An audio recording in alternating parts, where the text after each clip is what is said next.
And yes, I did drive my truck. It's right out back.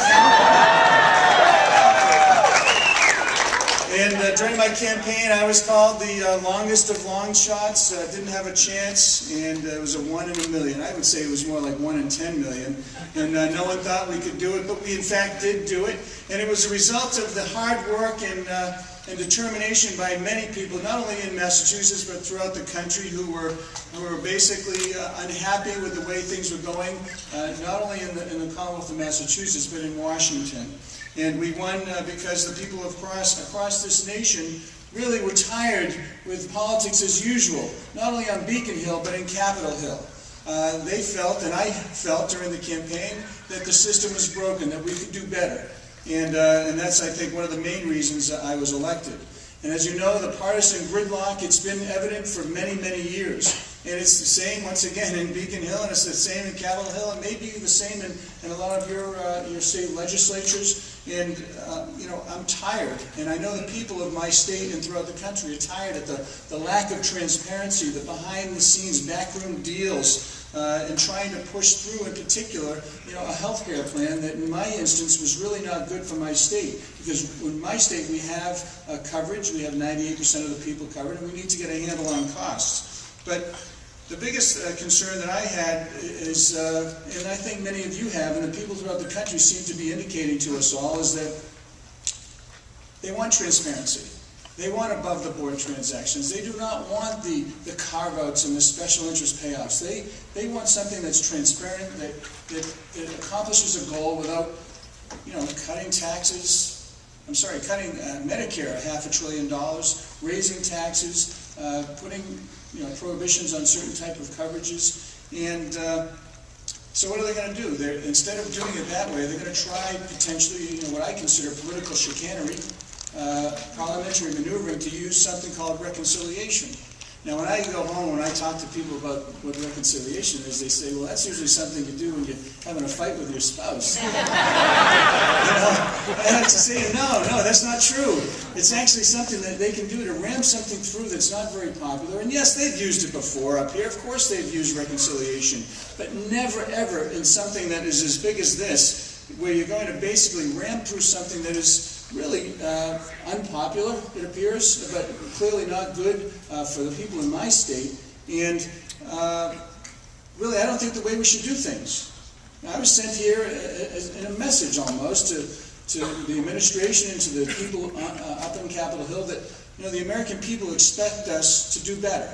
They expect us to stop the gridlock, and that's evidenced by what I did by on my first vote to move across party lines and look at a bill on its merits to determine whether it was, number one, good for my state, number two, whether it was good for the people of this country, would it create jobs, would it hold the line on taxes, be deficit neutral. So I was the first one in the chamber to actually go and vote to set the tone, to bring over other Republicans and stop the gridlock. Because I don't care what political ideology you're from, it's broken, and we can do better. And that's what I've told the majority leader, that's what I've told the minority leader. I've mentioned that to my colleagues, I mentioned it to my staff, because I'm a problem solver, folks. I always have been, and I look at an issue, and I don't care if it's a good Democrat idea, I don't care if it's a good Republican idea, because with all due respect, I don't know anybody anything. You know, I was the long shot, and the only people that helped me was Senator McCain was one of them, Governor Romney was another, and that's it. So when I have the ability to go forth and work on bills in an independent manner, you know, I have great satisfaction with that.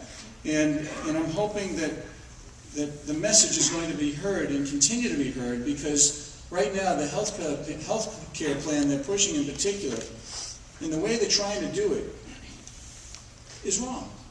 And I feel,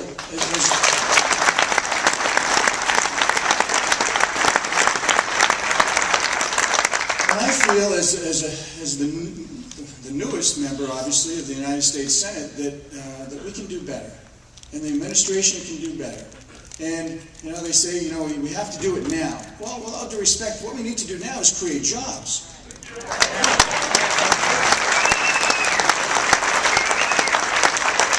As I travel travel throughout my state, as I travel throughout this country, as I speak to people all over this country, they're not really talking about health care. Of course, everybody deserves health care, you know, basic kind of health care, but why is there a one-size-fits-all for every single state in the country? We do it one way, Texas may do it another way, Oklahoma may do it another way. They may have different needs. Why do we need this total domination of the government and interference into our states? Because I'm a strong states' rights believer.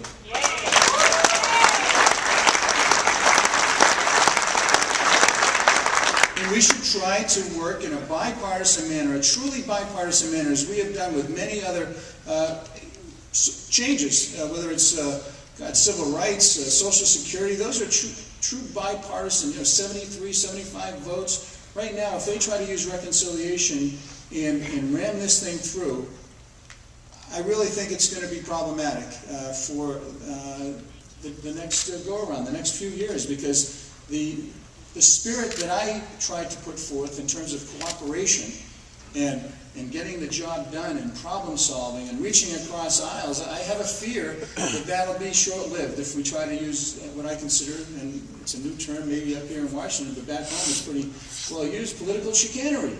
And I think you know what that means, even if you don't know what it means. It means that enough of the backroom deals, enough of the parliamentary maneuvers, enough. We need to focus on jobs, jobs, jobs.